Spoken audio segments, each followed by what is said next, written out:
been living under the earth and do not know what City of Heavenly Fire is, City of Heavenly Fire is the final book in Cassandra Clare's Mortal Instruments series. We finally have it. I picked this up at Walmart 2 days before the actual release. It's beautiful. So before I dive into all the City of Heavenly Fire spoilers, I want to let you know, if you haven't read City of Heavenly Fire yet, and you've only read the Mortal Instruments series, you've got to read the Infernal Devices first. Big things are going to be messed up for you, and you don't want that. And also, you want to be able to appreciate this book to the fullest. You don't want to miss out on the Infernal Devices because they're spectacular. So that's the end of the non-spoilery section today. Goodbye, people who have not read City of Heavenly Fire.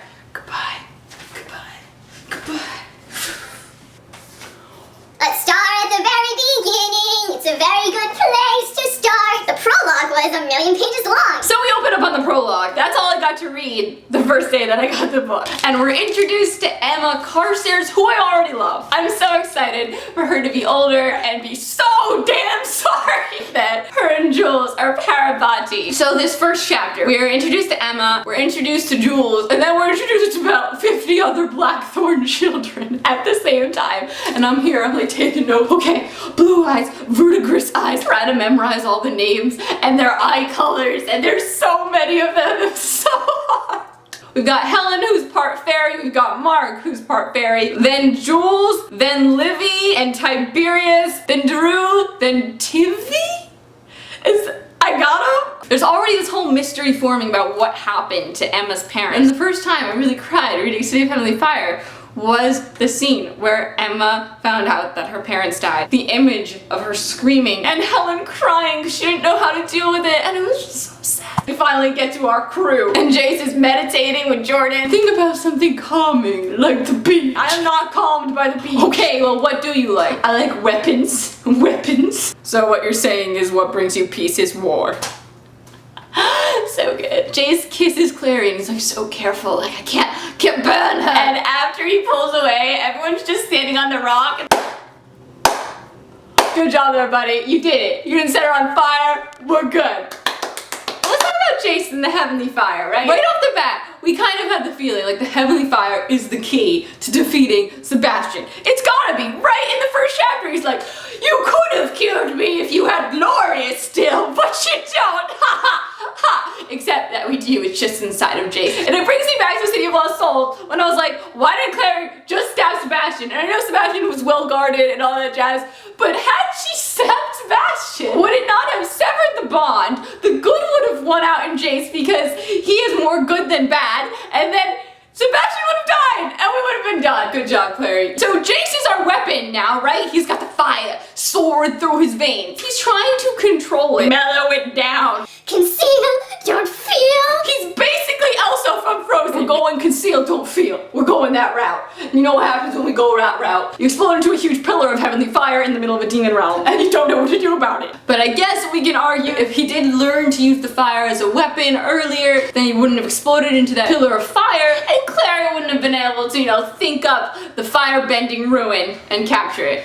And we couldn't have the sex scene. So I guess we won. So obviously before I read the book, Kat and I had this whole Isabel Lightwood theory, and I was getting so excited reading this because there were a lot of little things I thought it was gonna come up. Izzy is mad at Robert. All the signs are there. Then we have this part where Isabel calls her dad a lying bastard, and I thought this was it. I was like, it's gonna happen, it's gonna explode, all the affairs are gonna come to light. But no, false alarm, false alarm. We never talked about it! So I still believe we didn't delve enough into Robert and Marcy's relationship. If we need to have a novella to delve into it, I'm all for it. In City of Heavenly Fire, we talk about the Iron Sisters a lot, pumping out the weapons, and they forge the weapons in Heavenly Fire, right? And I'm just curious, where do they get the Heavenly Fire that they forge the weapons in? Is there like an angel that's job is to chill above the Citadel? This is what I'm imagining. And then every time the Iron Sisters got a weapon, they're ready, like, Ithoriel, can I get a zap down here? And Ithoriel's just like, flips his magazine page.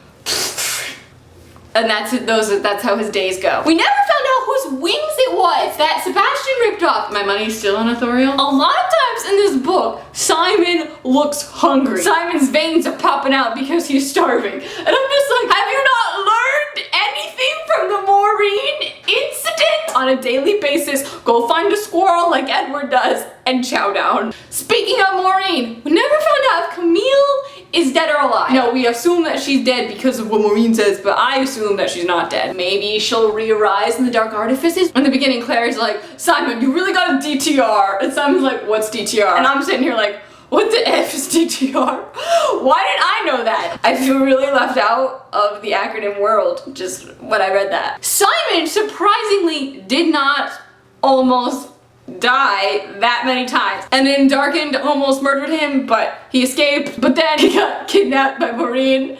And then Raphael came and he escaped. And then Magnus' dad. We'll talk about that later. Let's talk about Maya. The beginning of her storyline was just kind of irritating me because it was one of those new moon syndrome situations where the couple will not communicate. Oh, I have to tell him something, but I'm not gonna. Let's just, no. But then Maya gets awesome. I knew she was gonna beat that guy's ass. I'm really glad that happened. And she killed Maureen. But the whole thing in the beginning was that she wanted to break up with Jordan, which was weird. Like, I thought he was her lobster, and then he wasn't her lobster. It looks like Bat might be her lobster. Jordan's walking up with Maya, and they're like, oh my god, everyone's dead. Oh my god, look, it's Praetor Scott. And at that point, I was like, oh, look, first death, Praetor Scott. I don't even care. And then a second later, boom, Jordan's dead. You tricked me! I thought we were done here! I mean, again, I didn't care very much because Jordan was on my kill list, so I was like, gasp! Haha! 1 point for me. So we got lots of mention of this new thing called the Spiral Labyrinth. I am literally picturing from Game of Thrones that creepy bald wizard guy, and there was that creepy spiral building. The first huge shock reading this book. Have you ever, said the boy in bed beside her, pricked yourself on one of your thorns, your majesty? She turned to look at Jonathan Morgenstern sprawled amongst her covers. What? What? What the f? No! No! Reading this chapter was torturous. He had lovely coloring for a mortal. No! Stop it! Hair like a blade, eyes like onyx. Stop being attracted to Sebastian! And I'm sitting here watching this affair. Fairies can get preggers with shadow under children, and I'm scared. I'm scared for the future. What if she's pregnant with Sebastian's demon child? Why did you have unprotected sex with a fairy? It will be like Breaking Dawn when they're like, we don't know what's in your stomach, we must kill it. Except you actually have to kill it because we actually don't want that thing coming into our lives. As soon as I read this scene, I was like, oh my god, this war is gonna be with the Fae. And after the war, those Blackthorn children with their Fae blood are gonna be looked at like Hitler's children! I felt so bad. What do you know, at the end of the book, they're like, oh my god, Helen Blackthorn, we must question her loyalties.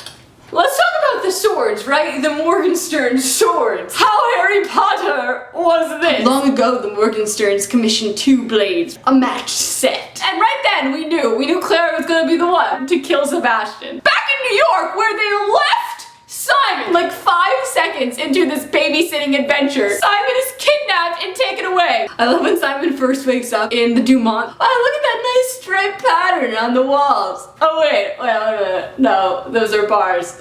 This is a cage. So all the Endarkened warriors in the book have this red gear. I'm just sitting here thinking, where did they get all the red gear? Did Sebastian hire a costume designer to make them all cool matching red gear? Back to this whole battle at the Citadel. Jace is slaying, but then Sebastian shows up. He starts bleeding fire. Then in comes Brother Zachariah. Oh my god. I talked about this in my crackpot theory. I wanted Jem to somehow suck the heavenly fire out of Jace, and it's like exactly what happened, and I got so excited. The tears were flowing. We also learned that silent brothers don't die, they just solidify, and then they're entombed alive. In the movie, remember when we see all those silent brothers lining the walls? Are those just like frozen silent brothers that are entombed alive?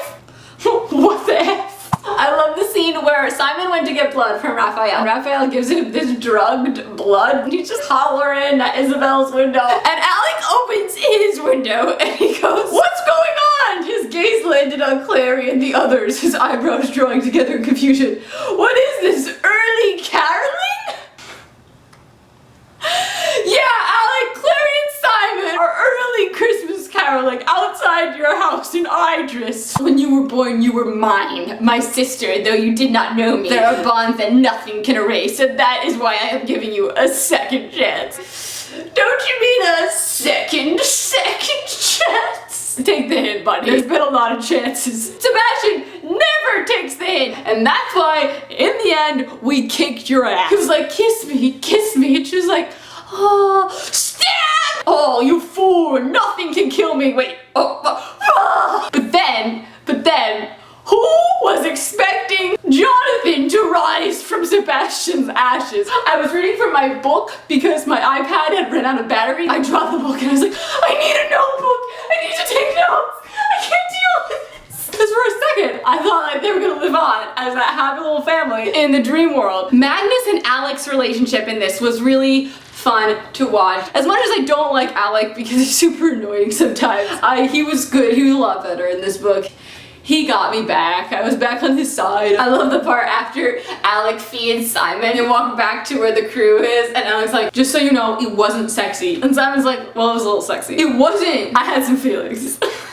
I love this speech from Magnus when he's talking about new experiences. It took courage to live an immortal life and not close off your heart and mind to any new experiences or new people, because that which was new was almost always temporary, and that which was temporary broke your heart.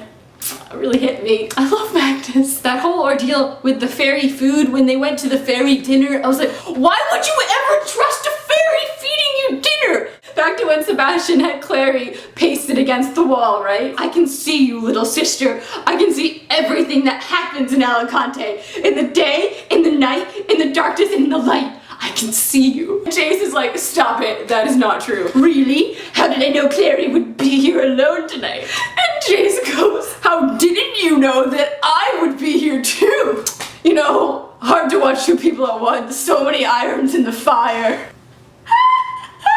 In a moment that was so dark, I just burst out laughing because that was so fun. And I love how Cassie does that. It happens all the time in these books, and it's so wonderful. So Simon's ring, that fairy ring, that ended up just kind of symbolizing their friendship. I was worried the whole time that it was some sort of one-way walkie-talkie. So we have this big scene where they're in this parallel worlds accord hall in the demon dimension. Jay sees this big weapon and he's like, I must have it, I must have it. So he gets the stupid weapon, sets off the stupid alarm. When that demon bit Sizzy, I literally out loud screamed, not Izzy, you bitch! And I got so scared that Izzy was gonna die. I was in hardcore tears at this point, but then I was like, wait, Simon can turn into a vampire! Simon can turn into a vampire! But that's not what happened. We finally get this Clace sex scene. It was really, really nice. I found it really funny that it seemed Jace had brought a condom with him to the demon dimension, just in case they decided to get it on in there. Meanwhile, Sizzy is having a makeout sesh. Alec walks in. Why can't you go somewhere else and do these horrible things with my eyes? I love how in this book, Alec kind of starts to get more excited about doing things, and he jumps out, you know, and is the first to shoot. He's just really on top of things. It really redeemed his character in my eyes. I don't think this dimension's been good for him. He might be dead by now, but you really can't expect me to have foreseen that. And Alec gets his bow out and he's like, foresee this! He went for the witty battle cry, didn't exactly hit the mark. You tried, Alec, and we appreciate it. It doesn't matter if I hurt you because you belong to me. I could do what I want with you, but I don't want other people touching you or owning you. Oh! And then we lose Sebastian, and it seems like, you know, we win! Hooray! Teasers! Oh wait, we're stuck in this demon realm forever. And we know Magnus is gonna have to get his daddy up in here. Well, I think we all thought that it was gonna be Magnus, because then it would all work out with him and Alec. It would solve all their problems. They would age together and die together.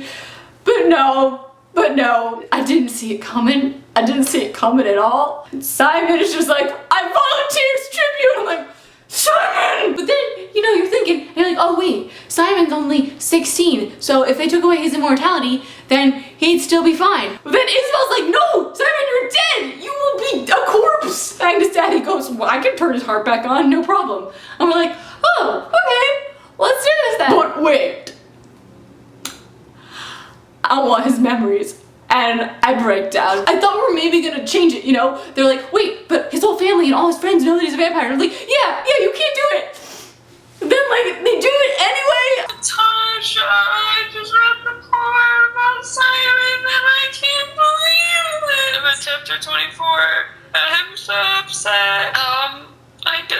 just keep reading. It was so devastating. And the thing is, we got off pretty good. We didn't have any devastating deaths, but this was effing devastating. We skipped 6 months ahead. We go to Simon's school and we see him across the street. I was so emotional. Claire goes up to him and I'm just, crying. She gets the bandana. She gives it to Izzy. Claire leaves. Izzy opens up the paper and the gasp when I saw the band name. I started crying more hysterically. Simon's gonna ascend! He's gonna be Shadowhunter! I couldn't even believe it. I thought he was gonna have some sort of spell to unblock his memory or something. I ought to have figured it out sooner, but they've always been so strict about ascensions. In TDA, are we gonna see Simon as a Shadowhunter? And then, oh my god, even more. Gem and Tess. Clary sees them out of the corner of her eye. Gem, I'm so sorry. I couldn't even. Oh, I forgot. Oh, before all this, when Clary and Jace are riding that horse, and Jace decides he's gonna be a Herondale, and they pass the manor, and he's like, someday we could live here together, and it just hit me. Jace and Clary are Herondales. They're gonna be the Herondales. I lost it again. Do you like the name Herondale? There are some pretty bad Shadowhunter names I could have ended up with. Bloodstick Ravenhaven. Jace Ravenhaven. Gem and Tess are going to Los Angeles. They're gonna be in TV. I'm so excited. I love the part when Jace is like, maybe we should go to the Barns. You think? And Clary's like, this is my parents' wedding. We are not having sex at all. And Jace is like, but my favorite way to have sex is at all. The question is now, we have the whole series. How do you rank them? All in all, my favorite Cassandra Clare book is still Clockwork Prince, and then Princess, and then Glass, and then City of Heavenly Fire. I love them all though. Please share your thoughts, your theories for TDA. I'm Christine. I'll talk to you next time. Thanks for watching. Bye!